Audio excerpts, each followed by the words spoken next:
Wanaume wanapenda mwanamke mwenye shukurani, anayeshukuru. Na Biblia imesema katika Wathesalonike, shukuruni katika kila jambo. Wamama wengi hawaletewi zawadi, lakini wamesahau walikojikwaa. Ngoja leo nikukumbushe. Baba ameenda safari, akakuta vitenge vinauzwa wax, tena bei yake 15,000.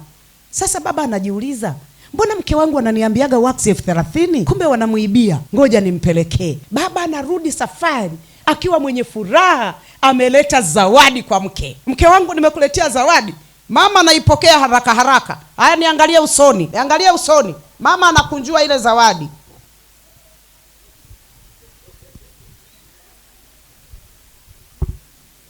Mama, ulio nacho hiki kitenge kinatoa rangi, kinachuja hiki.